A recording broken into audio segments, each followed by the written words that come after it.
Hi, I'm Rae. I'm a Jewish student at New Paltz. We're here for Palestine, and we will be here until our demands are met. So what are those demands? We have 4 demands. They are disclosure, divestment, disengagement, and amnesty. The first one, disclosure, means that New Paltz needs to be more upfront about its contracts. It's really hard to find this information. We're a state college. We have a right to know where our money's going, and New Paltz has made it really difficult. We've had to jump through a bunch of hoops to get all the information that we do have, and that information is not everything. So number 1 is we want to know where our money's going. Number 2 is we want divestment from Israel. The BDS committee has done a lot of research on different companies that contribute to the infrastructure of the genocide against the Palestinian people in Gaza and in the West Bank for boycott, divestment, sanctions.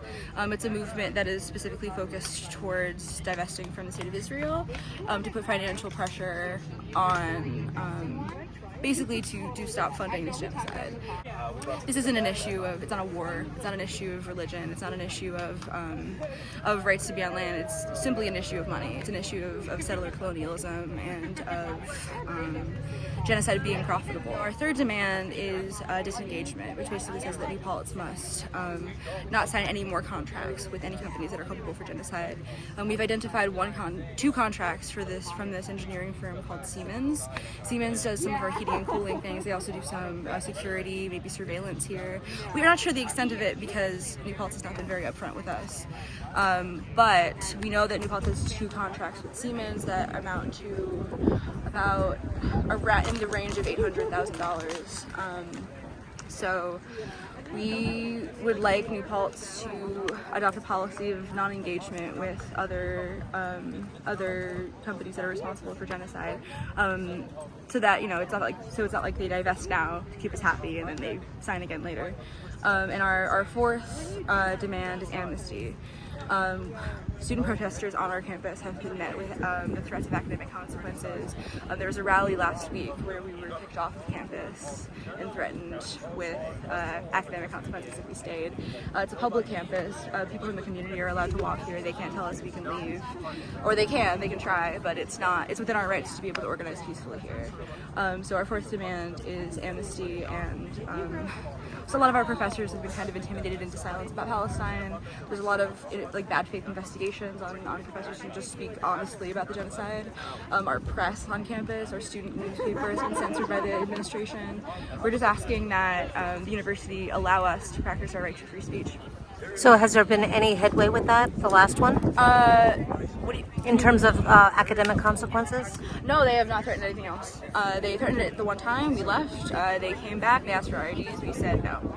And so far we've been here a little over 24 hours now. We have not been threatened with any more academic consequences. Daryl Wheeler met with us. He seems to, he wants it to appear like he's working with us, and we would like to work with him. Who is that? I'm sorry? Daryl Wheeler is the president of New Paltz. He met with us. I think he's very concerned about how it looks for him to call the police on us, because many other universities there's been awful brutality by the cops against student protesters. So he's interested, I think, in making it appear that he's working with us, and we would like for him to hold to his word and actually work with us. And have you had any pushback from any other organizations on campus, like pro-Israel? Are there any pro-Israel organizations? Yeah, there are a few. It's usually just individual students showing up with cameras. As a Jewish student myself, I've been trying to do a lot of outreach to the anti-Zionist Jewish population on campus. Most of what they say kind of boils down to this idea that Israel is a Jewish state, and that any criticism or threatening of Israel is anti-Semitic, which is just patently not true. Zionism endangers Jews, and endangers Jews in Palestine, and endangers Jews abroad. And this kind of watering down of anti-Semitism to cover up critiques of the Israeli state endangers people, because it makes it so that they don't believe us when we actually have accounts of anti-Semitism.